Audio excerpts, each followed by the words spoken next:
Hello student, I am Sonam. Welcome back to my YouTube channel Apna Vidyalaya. आज के इस video में हम आप सभी को बताएंगे क्लास 10 विज्ञान का 29 फरवरी को आने वाला बिल्कुल वायरल पेपर। ठीक है, आप सभी का 29 फरवरी को ठीक है साइंस का पेपर बिल्कुल ऐसा ही आएगा और ये 2024 बोर्ड परीक्षा में ठीक है 29 फरवरी को बिल्कुल यही पेपर आएगा।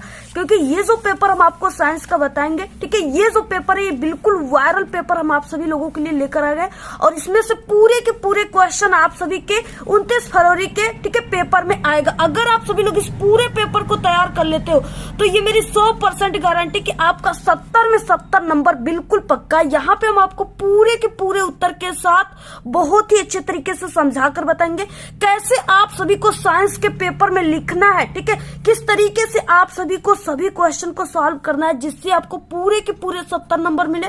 पूरे के पूरे क्वेश्चन को हम आपको सॉल्व करके पूरे के पूरे उत्तर के साथ बताएंगे। ठीक है, और आप सभी लोग जल्दी से इस पेपर को तैयार कर लो। साइंस के मात्र आप लोग इस पेपर को तैयार कर लिए तो आप सभी लोग इस बार साइंस में बिल्कुल 70 में 70 ला करके आप लोग टॉप कर जाओगे। ठीक है, और सभी प्रश्न जो है ये जो पेपर हम आपको बता रहे हैं सभी क्वेश्चन 29 फरवरी को बिल्कुल इसी पेपर में से आएंगे। ठीक है, क्योंकि ये जो पेपर है ये बिल्कुल वायरल पेपर हम आपको बता रहे हैं। क्योंकि यहाँ पे जो ये संकेत का पेपर है 824 EL ठीक है, ये जो है ये बहुत ही वायरल पेपर कोड है और इसी संकेत का पेपर ठीक है पिछले साल भी आया था। और क्या है कि सबसे ज्यादा पेपर ये जो संकेत का पेपर है सबसे ज्यादा जिलों में यही पेपर आया था। ठीक है, इसलिए ये पेपर बहुत ही इंपॉर्टेंट है और बहुत ही वायरल पेपर है। अगर आप सभी लोग इस पूरे पेपर की तैयारी करते हो ठीक है, पूरे पेपर की तैयारी कर लेते हो तो आप सभी लोग 29 फरवरी को 70 में 70 नंबर आप लोग छाप कराओगे। ठीक है, यानी बिल्कुल पेपर में धुआं उड़ा कराओगे, पूरे के पूरे आंसर छाप कराओगे आप सभी लोग। आप सभी लोग इस पेपर कोड को कहीं इंपॉर्टेंट नोट्स बनाओ तो उस पे आप लोग नोट कर लीजिए। ठीक है, बिल्कुल यही सेम इसी पेपर कोड का पेपर 29 फरवरी को आने वाला है। ठीक है, आप सभी लोग यानी चाहे जो हो जाए आपको 70 में 70 नंबर इस बार लेकर आना है, ये मेरी टारगेट है। ठीक है, हम आप सभी को 70 में 70 नंबर की पूरी ऐसी तैयारी कराएंगे, ऐसे वायरल क्वेश्चन पेपर बताएंगे कि पूरे के पूरे आपका 70 में 70 नंबर बिल्कुल पक्का है। ठीक है, आपको इस बार क्या करना है, सभी सब्जेक्ट में आप सभी को 95% ला करके आप सभी को बिल्कुल ठीक है स्टेट रैंक में चले आना है, बिल्कुल टॉपर बन जाना है। और अगर ये सेम पेपर आप सभी के 29 फरवरी के ठीक है बोर्ड के पेपर में विज्ञान का पेपर आ गया तो आपको कुछ नहीं करना है, सिर्फ इसी वीडियो पे क्लिक करके आप सभी को कमेंट बॉक्स में थैंक यू जरूर कह देना है। ठीक है, सबसे पहले यहाँ पे आप सभी को अनुक्रमांक लिखना है, यहाँ पे आपको अपना नाम लिखना है। ठीक है, और ये है आपका 2024 क्लास 10th विज्ञान का पेपर है। ठीक है, और इसमें जो आपको समय मिलेगा वो 3 घंटे 15 मिनट का समय मिलेगा। अगर आप सभी लोग इस पूरे के पूरे पेपर को अभी के अभी तैयार कर लेते हो तो आप सभी लोग यानी कि 29 फरवरी को आप लोग इसको यानी 250 पर ही करके पूरे के पूरे आंसर छाप कर बैठ जाओगे। ठीक है, लेकिन क्योंकि आप लोग इसको पहले से ही तैयार करके जा रहे हो, इस पेपर को देख कर जा रहे हो। ठीक है, और इसमें जो आपको यानी कि नंबर रहेगा वो पूर्णांक 70 का रहेगा और पूरे के पूरे अगर पेपर अभी तैयार कर लेते हो तो आप लोग पूरे के पूरे 70 में 70 लाओगे। ठीक है, और देखिए सबसे पहले आप सभी स्टूडेंट इस वीडियो को लाइक कर दीजिए, चैनल पे नहीं तो चैनल को सब्सक्राइब करके बेल आइकन को जरूर प्रेस कर दीजिए और इस वीडियो को आप लोग अपने सभी दोस्तों में जरूर शेयर कीजिएगा। ठीक है, निर्देश क्या है, 15 मिनट आपको प्रश्न पत्र को पढ़ना है। इसमें खंड अ और खंड ब है। ठीक है, खंड अ जो है इसमें 20 ऑब्जेक्टिव क्वेश्चन है जिसका आंसर आपको OMR शीट पे काले नीले पेन से देना है। और इसके बाद ये जो साइंस होता है ये 3 पार्ट में बटे होते उपखंड में। ठीक है, यानी फिजिक्स, केमिस्ट्री, बायोलॉजी, यानी तीनों से रिलेटेड इंपॉर्टेंट क्वेश्चन भी रहेंगे और ऑब्जेक्टिव क्वेश्चन भी रहेंगे। ठीक है, इस तरीके से यहाँ पे सभी चीजें हमने आपको बता दिया। इसके बाद क्या है, आप सभी को खंड अ है जिसमें बहुविकल्पी क्वेश्चन है। ठीक है, यहाँ पे क्या है, उपखंड का यानी सबसे पहले फिजिक्स से रिलेटेड ऑब्जेक्टिव क्वेश्चन शुरू होते हैं। पहला क्वेश्चन क्या है, बहुत ही वेरी इंपॉर्टेंट है। ठीक है, क्योंकि ये पेपर ही बहुत ही वायरल पेपर है। इसमें जितने क्वेश्चन है बिल्कुल कंटिन्यू आपके बोर्ड एग्जाम में आने वाले हैं और बिल्कुल वायरल क्वेश्चन है, आपके पेपर में छपा रहेगा। पहला क्वेश्चन है, एक गोली दर्पण की फोकस दूरी f ठीक है और वक्रता त्रिज्या r में अभिष्ट संबंध है। ठीक है, क्या है यहाँ पे देखिए, सबसे पहले आपको ध्यान से यानी समझना है कि क्या होता है F बराबर सूत्र होता है R/2। सबसे पहले आपको यहाँ पे इस तरीके से ऐसे लिखना है, ठीक है, यानी आपको ऐसे कॉपी पर लिखकर इसको समझना है। अब यहाँ पे क्या, यहाँ पे इस तरीके से आप लोग देख रहे हो कि कोई सूत्र तो ये होता है, ठीक है, यानी वो ये फोकस दूरी और वक्रता त्रिज्या संबंध का सूत्र ये होता है, लेकिन यहाँ पे कोई भी ऐसा सूत्र दिया है, ऐसा सूत्र इसमें नहीं दिया है, ठीक है। आपको क्या करना है, अब इस सूत्र को पक्षांतर करना है, ठीक है। यहाँ पे आप सभी को क्या करना है, जैसे हमें यहाँ पे क्या करना है, अगर हम यहाँ पे R बराबर निकालेंगे तो ये जो है ये क्या है, R के यहाँ बटे में है, ये भाग में है, और ये बराबर के जब इधर जाएगा तो ये किस में हो जाएगा, गुणे में हो जाएगा, ठीक है। तो ये इसको हम क्या लिख सकते हैं, यहाँ पे 2 × F, ठीक है। इस तरीके से क्या हो गया, वक्रता त्रिज्या R बराबर 2F हो जाएगा, यानी ऑप्शन नंबर यहाँ पे बी राइट हो जाएगा, ठीक है। इस तरीके से आपको करना है। जो भी क्वेश्चन बताएंगे बहुत ही समझा कर बताने वाले, ऐसा आपको वीडियो पूरे YouTube पर कहीं नहीं मिलेगा और न ही आपको ऐसा कोई समझाएगा, ठीक है। जो बिल्कुल साइंस में कुछ नहीं पढ़े, बिल्कुल जीरो स्टूडेंट है, बहुत ही कमजोर स्टूडेंट है ना, उनको भी 100% ये पेपर पूरा का पूरा समझ में आएगा, ठीक है, क्योंकि एक टॉपर स्टूडेंट आपको समझा रहे हैं, ठीक है। तो यहाँ पे क्या है, इस तरीके से दूसरा नंबर का क्वेश्चन, एक स्वस्थ मानव नेत्र के लिए स्पष्ट दृष्टि की न्यूनतम दूरी है, ठीक है, 0 होता है, अनंत होता है, 25 सेमी होता है या 25 मीटर होता है, तो वो 25 सेमी होता है, ऑप्शन सी राइट है। नेक्स्ट क्वेश्चन है 1 किलोवाट घंटा बराबर होता है, ठीक है। 1 किलोवाट घंटा बराबर कितना होता है, ये क्वेश्चन हमने कई बार आपको बताया है, ठीक है। तो वो होता है 3.6 × 10⁻6 जूल होता है, ऑप्शन यहाँ पे डी राइट है, ठीक है। चौथा क्वेश्चन है लघु पथन के समय परिपथ में विद्युत धारा का मान, ठीक है। लघु पथन के समय विद्युत धारा का मान, यानी लघु पथ का मतलब जितना छोटा रहेगा, ठीक है, तार की लंबाई जितनी छोटी रहेगी उसमें धारा उतना ही अधिक रहेगा, आप लोग ऐसे समझिए, ठीक है। तो यहाँ पे क्या हो जाएगा, बहुत अधिक बढ़ जाता है, ऑप्शन ए राइट है।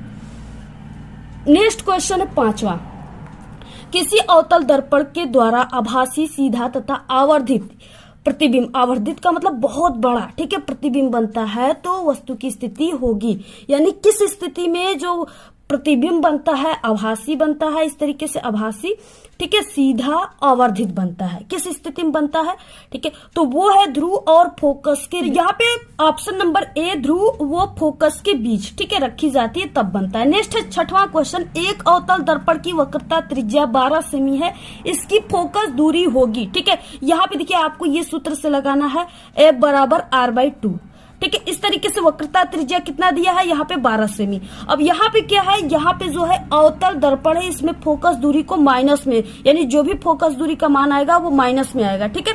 तो यहाँ पे क्या हो जाएगा, यानी कि F यानी माइनस में आएगा मान, ठीक है। तो यहाँ पे हो जाएगा F बराबर R का मान यहाँ पे दिया है 12 सेमी और बटे यहाँ पे 2, ठीक है, ये इससे कट गया, यानी कि यहाँ पे मान जो आएगा वो -6 सेमी आ जाएगा, ठीक है।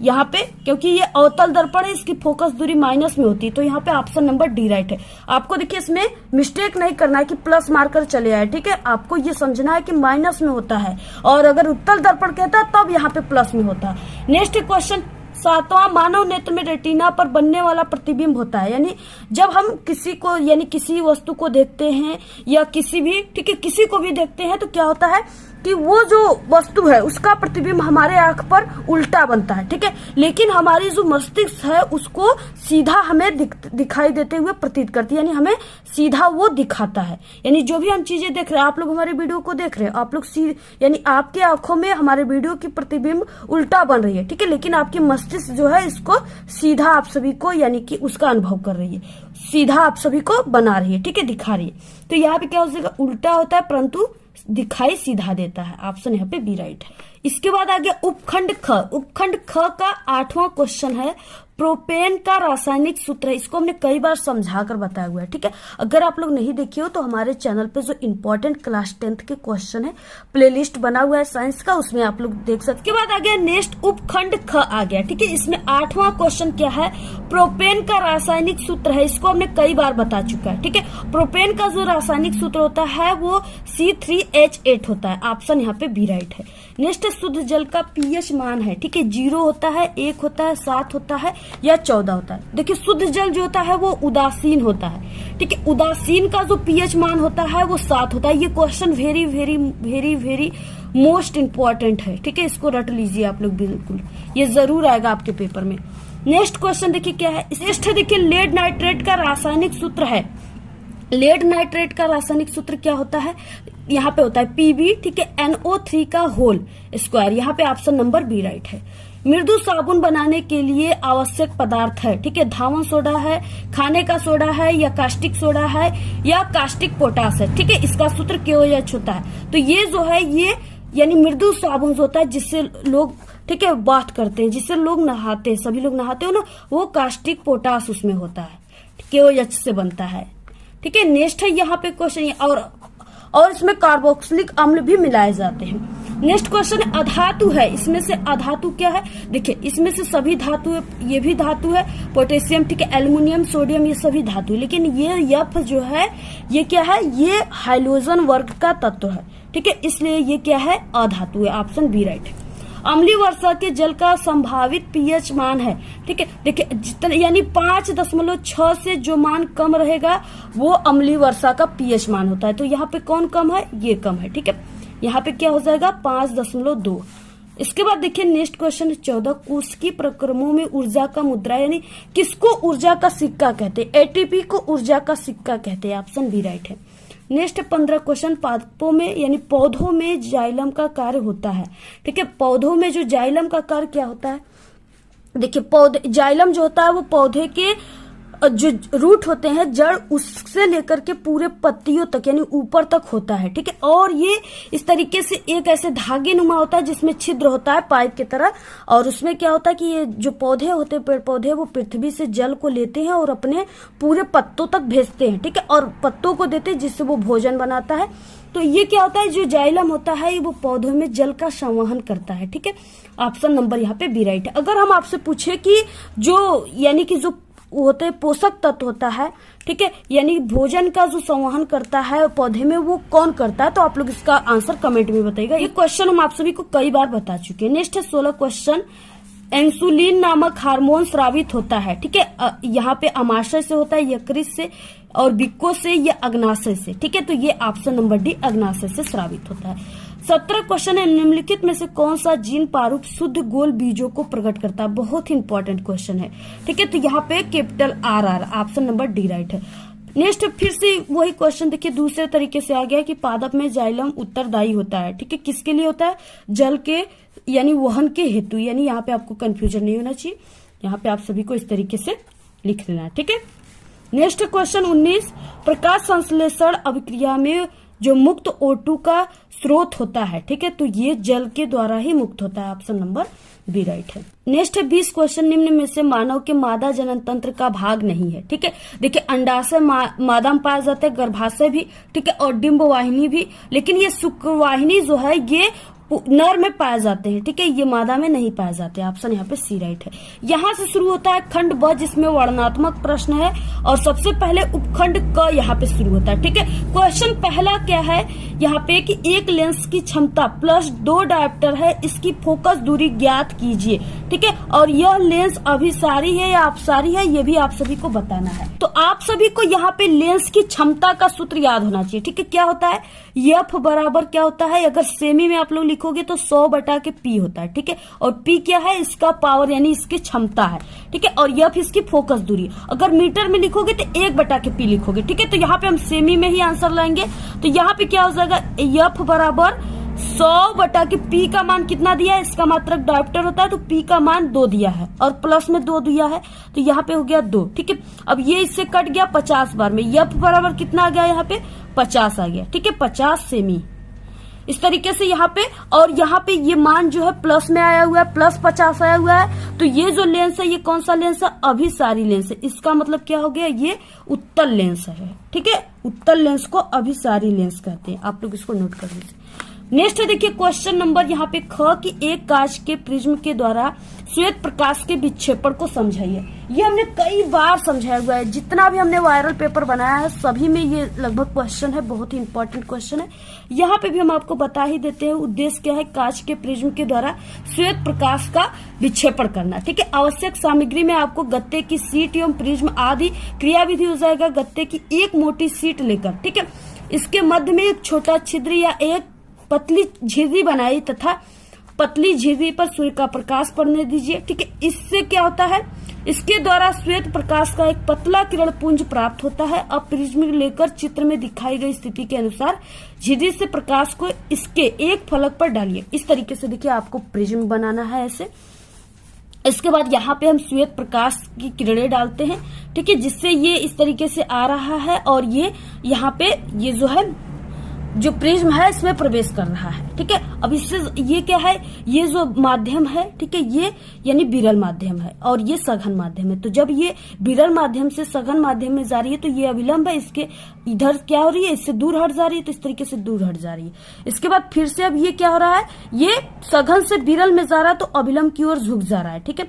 तो इस तरीके से यहाँ पे ये श्वेत प्रकाश जो है इस प्रिज्म में, ठीक है, यानी कई प्रकार के अपवर्तन परावर्तन होते हैं जिससे ये श्वेत प्रकाश 7 रंगों में विभक्त हो जाता है, यानी 7 रंगों में यहाँ पे बढ़ जाता है। जैसे यहाँ पे हमने पर्दा पर ये प्राप्त किया रंग, पहला लाल हो गया, नारंगी, पीला, हरा, आसमानी, ठीक है, नीला और बैगनी। इस तरीके से प्राप्त हो गया हमें 7 रंग। आपको यही करना है, ठीक है। इसके बाद यहाँ पे हो जाएगा प्रिज्म को धीरे धीरे इस प्रकार घुमाते हैं कि इससे निकलने वाला प्रकाश पास रखे पर्दे पर दिखाई देने लगे और प्रेक्षण एवं निष्कर्ष जो है वो प्रिज्म के द्वारा विभिन्न वर्गों का क्रम बैगनी, जामुनी, नीला, हरा, पीला, नारंगी तथा लाल प्राप्त होता है। प्रकाश के अवयवी वर्गों के इस बैंड को क्या करते हैं, स्पेक्ट्रम कहते हैं, ठीक है, स्पेक्ट्रम कहते हैं। और प्रकाश के अपने अवयवी वर्गों में विभाजन होने की क्रिया को वर्ण विक्षेपण कहते हैं। तो इस तरीके से आपको तैयार कर लेना है, स्क्रीनशॉट ले लेना, आपको ये डायग्राम, ठीक है, फिगर बनाकर इसको हल कर लेना है। नेक्स्ट है यहाँ पे क्वेश्चन दूसरा, एक उत्तल लेंस के द्वारा, यहाँ पे देखिए लेंस बोला है, ठीक है, दर्पण नहीं बोला है, इसको आपको ध्यान से समझना है। किसी वस्तु की प्रतिबिंब निर्माण के लिए किरण आरेख खींचिए। जब वस्तु अनंत पर हो, जब वस्तु अनंत पे हो तो क्या हो जाएगा, किरण आरेख, और लेंस के फोकस और प्रकाशिक केंद्र के मध्य होगा तब क्या हो जाएगा। बहुत ही अच्छे तरीके से यहाँ पे हम आपको किरण आरेख बताएंगे। अगर आप लोग किरण आरेख बिल्कुल भी नहीं जानते हो, आपको काफी कठिन लगता है ना, तो इस वीडियो को देखने के बाद आपको बिल्कुल सरल लगेगा, ठीक है। और आप सभी को देखिए इसको क्या करना है, यानी आपको इसको पेंसिल से बनाना है, ठीक है। हम यहाँ पे आपको पेन से ही बनाकर बता देते हैं जिससे आपको स्पष्ट यहाँ पे दिख सके। सबसे पहले कि ये उत्तल लेंस है। उत्तल लेंस कैसा होता है, इस तरीके से होता है, ठीक है, किनारों पर पतला और बीच में मोटा, किनारों पतला है और बीच में ये मोटा हो गया, ये क्या है, उत्तल लेंस है। इसके सबसे बीच यानी इसके बीचों बीच क्या होता है, मुख्य अक्ष होता है, ये मुख्य अक्ष हो गया। देखिए हमारे जो फोन है उसमें स्पेस बहुत ही कम है, ठीक है, इसलिए हम आपको बहुत ही शॉर्टकट में ही बताएंगे, लेकिन हाँ बहुत अच्छे तरीके से बताएंगे। आप लोग देखिए वीडियो को जरूर शेयर कीजिए, ठीक है। और देखिए यहाँ पे क्या है, जो यानी पहले की अनंत पे है, पहला क्या है क्वेश्चन में, अनंत पे है, अनंत पर हो, ठीक है, यानी पहला यहाँ पे हम अनंत के लिए निकाल रहे हैं। अनंत पर जब है तब यहाँ पे हम निकाल रहे हैं, ठीक है। यहाँ पे इनफाइनाइट यानी यहाँ से कोई प्रकाश की किरणें आ रही है जो मुख्य अक्ष के समानांतर आ रही है। यहाँ पे क्या है, ये मुख्य अक्ष इसी के बिल्कुल समांतर आ रही है, ऐसे इस तरीके से, ठीक है, आ रही है। यहाँ पे आपको ये चिन्ह जरूर दिखाना है। अब यहाँ पे क्या है, जब इस तरीके से ये पड़ता है इस पे, यानी यहाँ पे हम मान लेते हैं F1 फोकस है और इधर हम कहीं मानेंगे अभी F2 फोकस है, ठीक है। तो यहाँ पे जब ये पड़ता है, ये लेंस में जब प्रवेश करता है तो लेंस इसको क्या करता है, ये उत्तल लेंस है तो इसको मोड़ने का कार्य करता है, ठीक है। तो इस तरीके से ये यहाँ पे ये दोनों किरणें एक बिंदु पर ऐसे मिल जाती है, ठीक है, यहाँ पे दोनों किरणें मिल जाती है और इसी जगह वस्तु का प्रतिबिंब बनता है और ये F2 है, F2 पर यानी वस्तु का प्रतिबिंब बन गया, ठीक है। और ये जो प्रतिबिंब है ये बिंदु के आकार का बना हुआ है, कैसा, बिंदु के आकार का, ठीक है। आप लोग इसको नोट कर लीजिए, बिंदु के आकार का, और ये वास्तविक बना हुआ है, ठीक है, और बहुत ही छोटा है बिंदु के आकार का। तो ये पहला हो गया जब अनंत पे है। दूसरा पॉइंट क्या है, दूसरा पॉइंट में है कि लेंस के फोकस और प्रकाशिक केंद्र के मध्य जब वस्तु रखा है, फोकस वो प्रकाशिक केंद्र, ठीक है। आप लोग इसको अच्छे तरीके से लिख लीजिएगा, केंद्र पर जब है तब कैसे निकालना है। अब देखिए जैसे यहाँ पे क्या है, इस तरीके से ये बन गया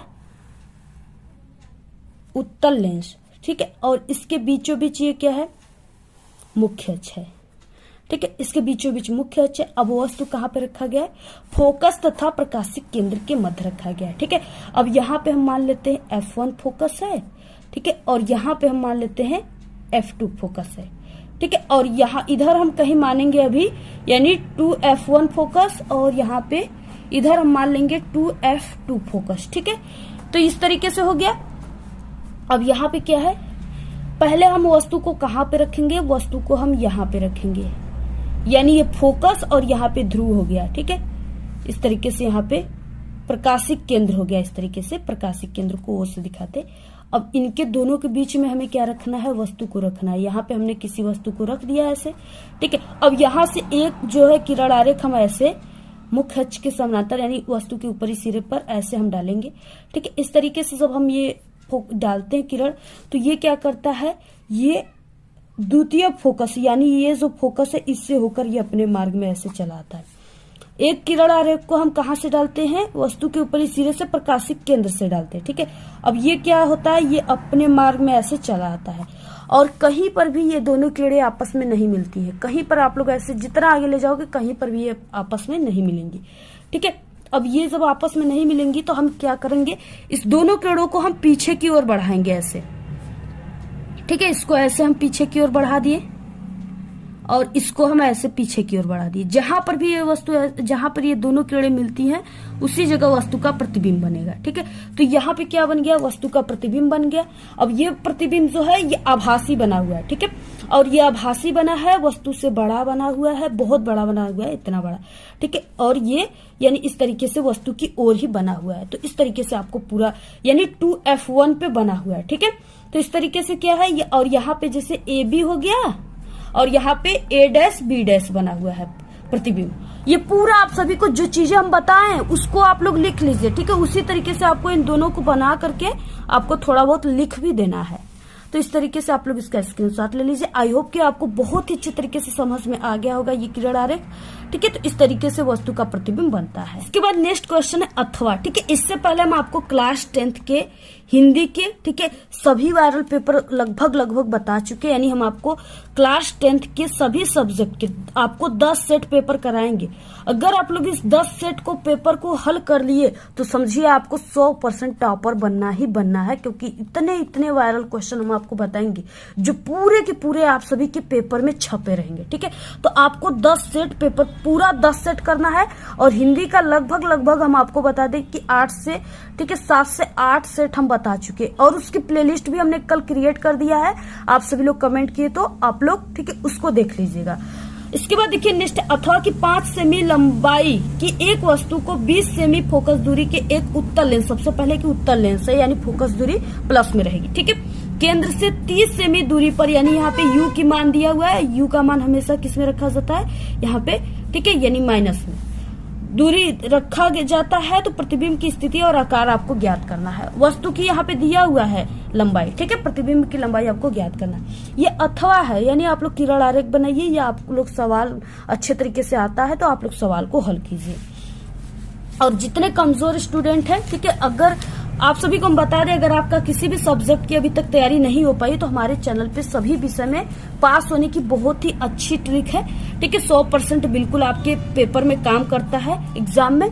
आप लोग उस ट्रिक की वीडियो हमारे इसी वीडियो के लास्ट में 4 प्लेलिस्ट आपको दिखेंगे, उसी में हमने सभी ट्रिक को ऐड कर दिया है, वहां से आप लोग देख लीजिएगा, ठीक है, पूरी ट्रिक को। अगर आपको ट्रिक यूट्यूब पर आप लोग सर्च करके भी देख सकते हो आप सभी को, ठीक है, जैसे मैथ में पास होने की ट्रिक, इंग्लिश में पास होने की ट्रिक, चाहे किसी भी सब्जेक्ट में क्लास 10 के पास होने की ट्रिक चाहिए तो आपको उस ट्रिक का नाम लेना है, और आपको हमारे चैनल का नाम अपना विद्यालय लेकर के सर्च करना है यूट्यूब पर, तुरंत वहां पे वीडियो आ जाएंगी, वहां से भी आप लोग आसानी से देख सकते हो।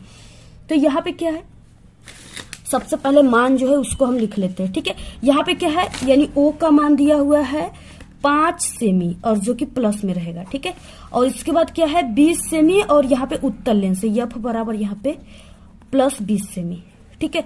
और यहाँ पे U का मान जो है -30, V बराबर क्वेश्चन मार्क, I बराबर क्वेश्चन मार्क। देखिए सूत्र हो जाएगा F 1/F बराबर, ठीक है, 1/V -1/U, ये लेंस का सूत्र होता है, ठीक है। अब इसी सूत्र पे हम रख करके यहाँ पे आंसर लाएंगे। 1/, देखिए F का मान जो है यहाँ पे 20 दिया हुआ है, 20 रख दीजिए, और बराबर 1/V का मान हमें ज्ञात करना है, और यहाँ पे -1/, जो यहाँ पे U का मान है वो -30 है, ठीक है। तो यहाँ पे -30 हो गया, अब ये माइनस से माइनस ये कट जाएगा, ठीक है, प्लस यहाँ पे हो जाएगा 1/20 बराबर 1/v और यहाँ पे प्लस 1/30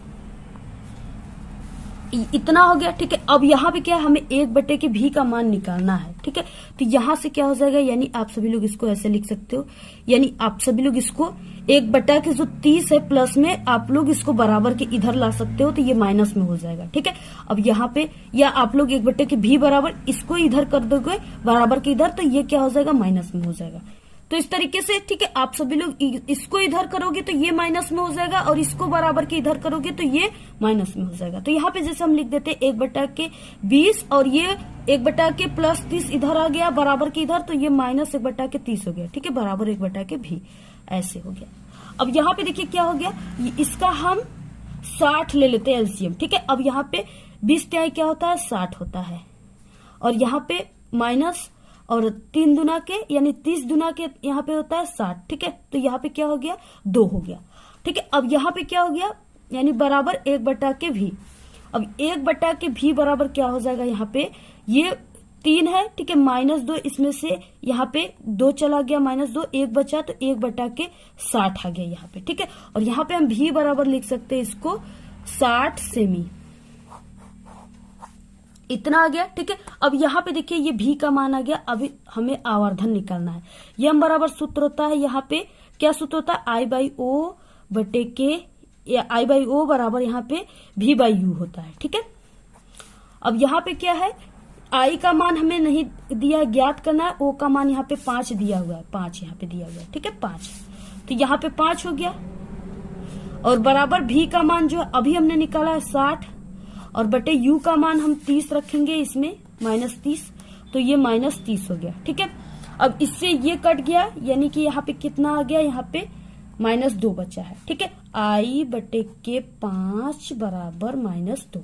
अब ये जो 5 है ये बराबर के ये भाग में बराबर के इधर जाएगा तो गुणे में हो जाएगा, तो I बराबर क्या हो गया, -2 × 5, ठीक है। I बराबर कितना आंसर आ गया, -10 सीएम, ठीक है, -10 सेमी। इस तरीके से ये आंसर आ गया, ठीक है। पूरा ऐसे ही सॉल्व करना है, स्क्रीनशॉट ले लीजिए, आपको पूरा ऐसे ही सॉल्व करना है इस तरीके से, ठीक है। अब यहाँ पे माइनस का मतलब क्या हो गया, जो प्रतिबिंब बनेगा वो वास्तविक प्रतिबिंब बनेगा, ठीक है, इस तरीके से, और उल्टा बनेगा। तो आपको ये सॉल्व कर लेना है।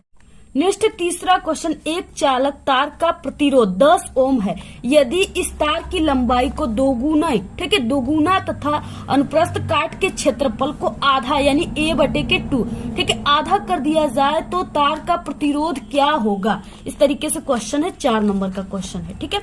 नंबर आप लोग देखते जाइए, देखिए। अब यहाँ पे क्या हो जाएगा, तीसरा क्वेश्चन कैसे आपको सॉल्व करना है।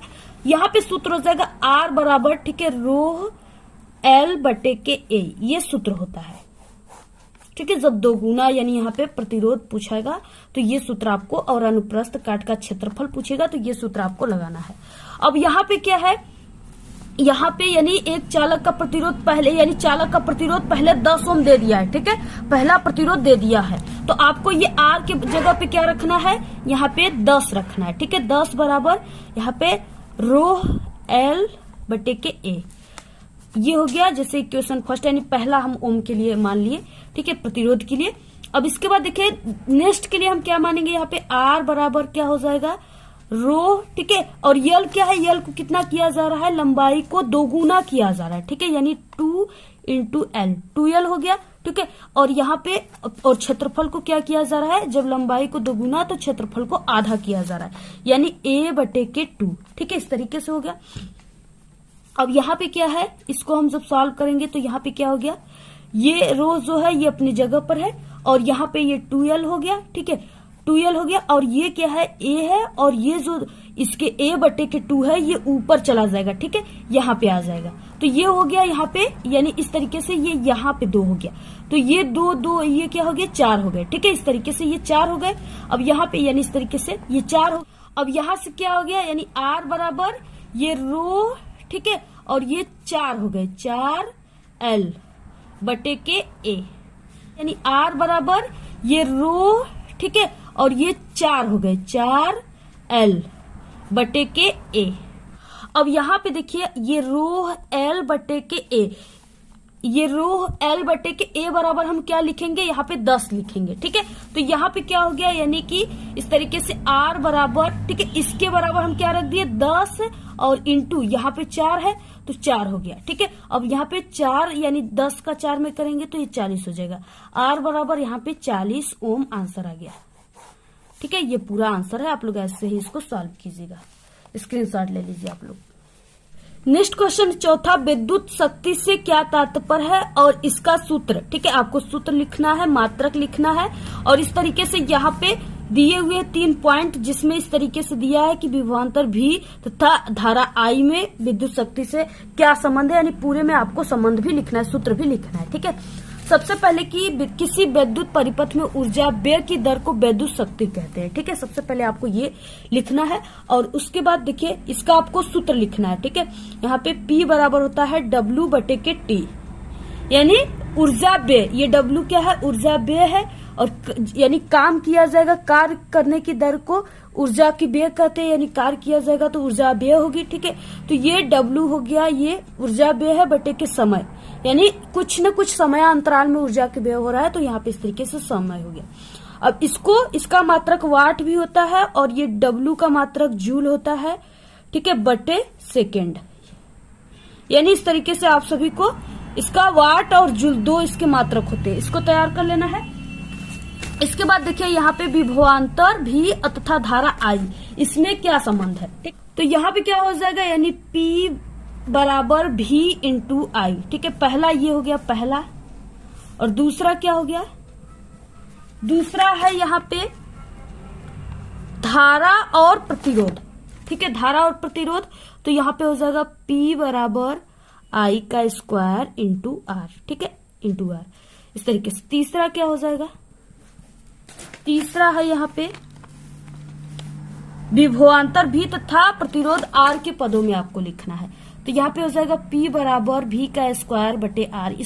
ये सभी फॉर्मूला जितने भी आप लोग इसको नोट कर लीजिए, इस पे कई न्यूमेरिकल आपके पेपर में आता है। ठीक है, तो इस तरीके से पूरा आपको करना है।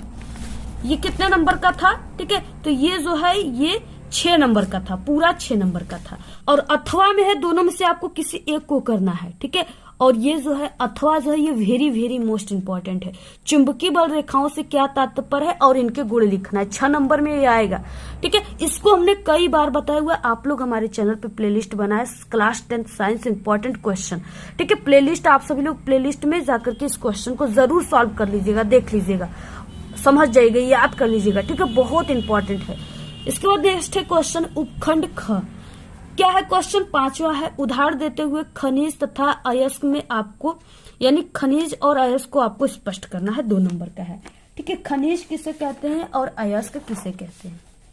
देखिए, खनिज पृथ्वी के भू प्रपट्टी में प्राकृतिक रूप से पाया जाने वाला तत्व या यौगिकों को खनिज कहते हैं। ठीक है, और अयस्क किसे कहते हैं, अयस्क वे खनिज अयस्क कहलाते हैं जिसमें कोई विशेष धातु अधिक मात्रा में होती है, और कुछ स्थानों पर खनिजों में कोई विशेष धातु अधिक मात्रा में होती है जिसे निकालना लाभकारी होता है, और इन खनिजों को अयस्क कहते हैं। ठीक है, यानी जैसे देखिए अगर पृथ्वी से खोद करके सोना निकाला जाता है तो सोने में, यानी सोने का मात्रा उसमें जैसे 100% में से सोने का मात्रा सिर्फ उसमें 25% रहेगा। ठीक है, बाकी उसमें जो अशुद्धियां रहेंगी वो 75% रहेंगी। तो ये जब इतना मात्रा रहता है तो वो खनिज होता है। ठीक है, यानी सीधे पृथ्वी में से निकाला हुआ है। अब इसके बाद उसका सांद्रण किया जाता है कई विधियों से। अब उसमें क्या होता है, अब उसमें 100% में से जब उसका अयस्क का सांद्रण कर दिया जाता है, ठीक है, जब यानी अयस्क वो बन जाता है, तब उसमें क्या होता है कि 25% यानी पूरा 75% क्या हो जाता है, सोना रहता है, और उसमें 25% सिर्फ अशुद्धियां बची होती है। अब इसको थोड़े से और मेहनत किया जाएगा, यानी बहुत ही कम खर्चों में इसको अशुद्धियों से बिल्कुल सोना को अलग कर लिया जाएगा। ये आप लोग समझिए, जिसको अयस्क कहते हैं। ठीक है, नेक्स्ट है यहाँ पे ख क्वेश्चन, रेडॉक्स अभिक्रिया किसे कहते हैं, उदाहरण देकर स्पष्ट कीजिए। ठीक है, 2 नंबर का है। अब देखिए यहाँ पे रेडॉक्स अभिक्रिया किसे कहते हैं। रेडॉक्स अभिक्रिया, ठीक है, वह रासायनिक अभिक्रिया जिसमें ऑक्सीकरण तथा अपचयन अभिक्रिया साथ साथ हो उसे रेडॉक्स अभिक्रिया कहते हैं। ठीक है, जैसे यहाँ पे देखिए कोई हम उदाहरण आप सभी को बता देते हैं। जैसे यहाँ पे हो गया AlCl3, ठीक है, यानी एल्यूमिनियम क्लोराइड, प्लस यहाँ पे H2O हो गया। ठीक है, 3 H2O हमने ले लिया, और ये जब रिएक्शन करके बनाएगा क्या, ElOH का, ठीक है, होल 3, यानी ElOH का 3 बना दिया और प्लस यहाँ पे 3HCl बना दिया, ठीक है। यानी यहाँ पे क्या है, इस तरीके से आपको यहाँ पे क्लोरीन की संख्या 3 है तो यहाँ पे हमने 3 लगा दिया तो क्लोरीन की संख्या 3 है, ठीक है। दोनों तरफ जो है तत्वों की जो संख्याएं है वो संतुलित होनी चाहिए, पूरे संख्याएं संतुलित है। इस तरीके से आप लोग इसको, ठीक है, एक बार अपने से देख लीजिएगा, पूरा का पूरा संतुलित है, ठीक है। इस तरीके से आपको करना है, 2 नंबर का है, बिल्कुल तैयार कर लीजिए, बहुत important. Next, plaster of Paris बनाने की एक विधि लिखिए तथा इसकी जल के साथ रासायनिक अभिक्रिया भी लिखिए, ठीक है। ये हमने कई बार बता चुका है, वेरी वेरी मोस्ट इंपॉर्टेंट है, आपके पेपर में जरूर आएगा, ठीक है। इससे पहले हम साइंस के यानी 6-7 सेट पेपर को हल करा चुके। आप लोग उन सेट जो वायरल पेपर है ना, उसकी प्लेलिस्ट भी हमने बना दिया है, उसको आप लोग क्लिक करके उसमें देख लीजिएगा। इसको हमने कई बार बताया है और इसको इंपॉर्टेंट क्वेश्चन में भी हमने बता चुका है, ठीक है। तो आप लोग इसको जरूर देख लीजिएगा, 2 नंबर का है, पक्का आएगा आपके पेपर में। क्वेश्चन है यहाँ पे पीएच मान, ठीक है, क्या है और दैनिक जीवन में पीएच का क्या महत्व है, ये 2 नंबर का क्वेश्चन है, ठीक है। अब यहाँ पे देखिए, पीएच किसी बिलियन का पीएच मान यानी 10 की ऋणात्मक घात की वो संख्या है जो उस बिलियन के हाइड्रोजन आयन EH+ सांद्रण को, ठीक है, मोल लीटर इनवर्स में प्रदर्शित करती है। यानी यहाँ पे सूत्र हो गया pH = -log10, ठीक है, और यहाँ पे इन ब्रैकेट यहाँ पे H+ हो जाएगा। और आप लोग ऐसे, यानी दोनों सूत्र है, H+ यानी हाइड्रोजन आयन बराबर 10 की पावर माइनस pH, ठीक है, ये दोनों है। आप लोग दोनों में से किसी एक को आप लोग तैयार कर लीजिए। और यहाँ पे देखिए, पीएच के दैनिक जीवन में जो महत्व है, इस तरीके से आप लोग इसको तैयार कर लीजिए।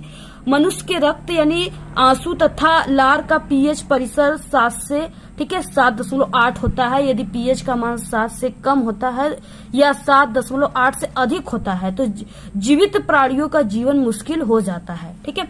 इसके बाद नेक्स्ट है दूसरा पॉइंट, यदि मिट्टी का पीएच मान इस प्रकार है कि न तो यह अम्लीय है और न ही क्षारीय है तो पौधे की वृद्धि अच्छी होती है, ठीक है। हमारे पेट में जठर ग्रंथियों से उत्पन्न हाइड्रोक्लोरिक अम्ल पाचन में सहायता करती है। मसालेदार खाने से यदि अधिक HCl उत्पन्न हो तो इससे अपच तथा अम्ल जो है पीत की समस्या हो जाती है। इस अवस्था में हम एंटासिड जैसे मिल्क ऑफ मैग्नीशियम, ठीक है, मैग्नीशिया खाते हैं। इस तरीके से, यानी ज्यादा मसाले वाले खाना नहीं खाना चाहिए।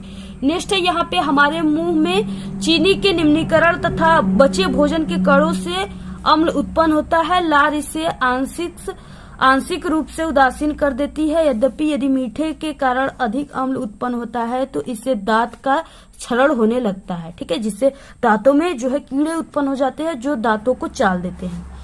इसके बाद बहुत से जानवर तथा पौधे अपने दुश्मनों से अपने बचाव के लिए उनके शरीर में दर्दनाक तथा तकलीफ देह अम्ल तथा क्षारों को भर देते हैं, ठीक है, जिससे मधुमक्खी या पीली चींटी का दंश या जो है नेटल पौधे की पत्तियां हमारे शरीर में मेथेनोइक अम्ल डाल देती है जिससे हमें दर्द होता है, ठीक है। जिससे मधुमक्खी जो है डंक मार देती है, चींटी जो है कभी कभी काट देती है तो वो अम्ल हमें दे देती है जिससे वो यानी मेथेनोइक अम्ल देती है, ठीक है। अब चींटी आपको काटेगी तो क्या हो जाएगा, आपको यानी चींटी में एस्टिक एसिड पाया जाता है और मधुमक्खी जो है ये मेथेनोइक एसिड आपको दे दी।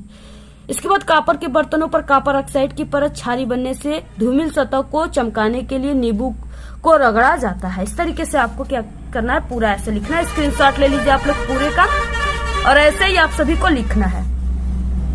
इसके बाद देखिए, बहुत ही हम थक चुके हैं, आप सभी लोगों के लिए इतना मेहनत कर रहे, पूरा रात दिन एक कर दिए हैं, ठीक है। आप सभी लोग, जब हम आप सभी लोगों के लिए यानी 90% मेहनत कर रहे हैं तो आपको पूरा का पूरा 100% करना है मेहनत, यानी बहुत ही एग्जाम करीब आ चुके हैं, ठीक है। अब आपको बिल्कुल भी आलस नहीं करना है, 100% बिल्कुल स्टडी पर ध्यान देना है।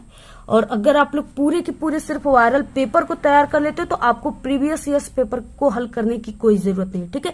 और जो भी हम आपको पेपर दे रहे हैं वो 100% बिल्कुल रियल है, उसमें से सभी क्वेश्चन आपके पेपर में आएंगे। और जितने हमारे चैनल के पेपर है, ठीक है, सिर्फ उन्हीं की ही गारंटी हम लेते हैं। यहाँ पे देखिए, नेक्स्ट क्वेश्चन है, एथिल अल्कोहल के ऑक्सीकरण से एथेनोइक अम्ल बनने की विधि का आपको रासायनिक समीकरण देना है। एथिल अल्कोहल का सूत्र क्या होता है, C2H5OH। ये क्या है, एथिल अल्कोहल का सूत्र होता है, ठीक है। C2H5OH एथिल अल्कोहल हो गया, ठीक है। और इसका हमें क्या करना है, यानी इसका ऑक्सीकरण करना है। जैसे हम यहाँ पे KMnO4 के उपस्थिति में कर दिए, ठीक है, पोटेशियम परमैंगनेट। और इसको गर्म जब हम करते हैं, ये ऑक्सीकरण है इसकी उपस्थिति में, या आप लोग K2Cr2O7 भी ले सकते हो, ठीक है। और यहाँ पे ये क्या बना देगा, यहाँ पे CH3COOH, यहाँ पे एथेनोइक अम्ल बनाना है, ठीक है। तो यहाँ पे CH3COOH प्राप्त हो गया, ठीक। तो इस तरीके से आप सभी को ये रिएक्शन करना है। इसके बाद नेक्स्ट क्वेश्चन है इसमें दूसरा, यानी यहाँ पे ये 3 नंबर का क्वेश्चन है। 3 नंबर का ये है, एल्कोहल तथा कार्बोक्सिलिक अम्ल में अंतर बताइए। एल्कोहल और कार्बोक्सिलिक अम्ल में क्या अंतर होता है, ठीक है। तो देखिए, एल्कोहल जो होता है वो जो है लिटमस पत्र पर कोई प्रभाव नहीं पड़ता है, ठीक है। जब एल्कोहल आप लोग लिटमस पेपर पे डालोगे तो उसमें उसका रंग नहीं बदलेगा, जैसा वैसा रहेगा। जबकि जो कार्बोक्सिलिक अम्ल है, यानी इसमें अम्ल पाया जाता है, कार्बोक्सिलिक अम्ल जो है इसमें क्या होता है, ये नीले लिटमस पत्र को लाल कर देता है, ठीक है। और बाकी दूसरा है कि एल्कोहल NaCO3 से अभिक्रिया नहीं करती है, जबकि कार्बोक्सिलिक अम्ल Na2CO3 से, ठीक है, अभिक्रिया कर CO2 गैस देता है। तो इस तरीके से आपको ये चीजें लिखना है स्क्रीनशॉट लेने से। अब इसके बाद नेक्स्ट अथवा, देखिए दोनों आपको ये 7वें का क और ख करना है, या अथवा में ये दोनों को करना है। इसको हमने कई बार बताया और ये काफी इंपॉर्टेंट भी है। साबुन बनने की क्रिया, साबुनीकरण, ठीक है। आप लोग इंपॉर्टेंट क्वेश्चन है और वायरल पेपर में देख लीजिएगा। उपखंड यहाँ पे ग आ गया। पहला क्वेश्चन है 8वें का क, मेंडल के प्रयोगों के आधार पर प्रभावी तथा अप्रभावी लक्षणों को आपको समझाना है, ठीक है। 2 नंबर का क्वेश्चन है, इसको भी हमने कई बार बताया है। मेंडल के तीनों नियम को हमने बताया है इंपॉर्टेंट क्वेश्चन में, आप लोग तैयार कर लीजिए। ख क्वेश्चन है स्वपरागण तथा परपरागण में विभेद, यानी अंतर, ठीक है। 2 नंबर का आपको सिर्फ 2 लिखना है, यानी 2 स्वपरागण का और परपरागण का 2, ठीक है। तो यहाँ पे क्या हो जाएगा, देखिए सबसे पहले स्वपरागण में हो जाएगा, यानी आपको अंतर इस तरीके से लिखना है, इधर स्वपरागण इधर परपरागण, ठीक है। ऐसे आपको लिखना है, तभी आपको नंबर मिलेंगे। एक पुष्प के परागकोश से परागकणों का समान या अंश जो है अनुवंशिक रूप से, ठीक है, समान पौधे और अन्य पुष्प जैसे पौधे के वर्तिकाग्र पर स्थानांतरित होना ही स्वपरागण कहलाता है। यानी क्या हो रहा है, स्वयं यानी कि उसी, यानी एक पुष्प के परागकोश परागकणों का समान, ठीक है, अनुवंशिक रूप से समान, यानी समान पौधे पर या किसी अन्य पौधे के वर्तिकाग्र पर जाना ही क्या कहलाता है, स्वपरागण। परपरागण एक पुष्प के परागकोश से परागकणों का अनुवंशिक रूप से पुष्प के वर्तिकाग्र पर स्थानांतरण परपरागण कहलाता है, ठीक है। और ये क्या है, दूसरा, यानी स्वपरागण में हो जाएगा। बाह्य परागण की आवश्यकता इसमें नहीं होती है। और परपरागण में बाह्य परागण कारक जैसे वायु, जल, ठीक है, वायु के द्वारा, जल के द्वारा, जल में, या जैसे उसमें कमल होता है ना, जल में खिलता है, तो उसमें जो परागण की क्रिया होती है वो यानी जल के द्वारा जो होते हैं, ठीक है, यानी परागकण जाते हैं। तो इस तरीके से जल पक्षी के द्वारा होता है, कीट के द्वारा, जंतु के द्वारा होता है। स्वपरागित पौधे में जो है संततियों विविधता उत्पन्न नहीं करती है, परपरागित पौधे में विभिन्नता युक्त संतति निर्मित करते हैं। उदाहरण के लिए जैसे गेहूं, धान, जौ, मटर, मूंगफली, टमाटर आदि स्वपरागित पौधे हैं, ठीक है। उदाहरण के लिए इसमें मक्का, बाजरा, गोभी, सलजम, खीरा, सेब, केला आदि जो है परपरागित पौधे हैं, ठीक है। इसके बाद देखिए नेक्स्ट है 9वां क्वेश्चन, जो very very most important question है, ठीक है।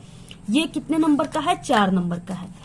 पोषण क्या है, ठीक है, पोषण किसे कहते हैं, सबसे पहले कि आपको ये लिखना है। तो देखिए सबसे पहले कि पोषण क्या है, ठीक है, यानी जीवधारी जीवित रहने के लिए जिस खाद्य पदार्थों का सेवन करता है, ठीक है, उसी को पोषण कहते हैं। उसमें उसका कार्बोहाइड्रेट, विटामिन, वसा, जो चीज है, ठीक है, वो चीज यानी वो खाता है, जिससे वो जीवित रहता है, वो पोषण कहलाता है, ठीक है।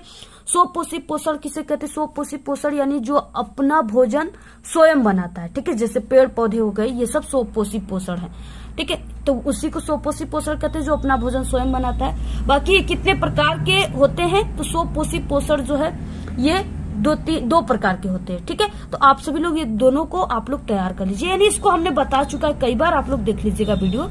इसके बाद नेक्स्ट 10वां क्वेश्चन, श्वास एवं श्वसन में अंतर, ये भी काफी इंपॉर्टेंट है, ठीक है। हमने एक साइंस की वीडियो बनाया हुआ है जिसमें हमने आपको 4 इंपॉर्टेंट अंतर बताया है, ठीक है। उसको हमने प्लेलिस्ट में भी जोड़ दिया है।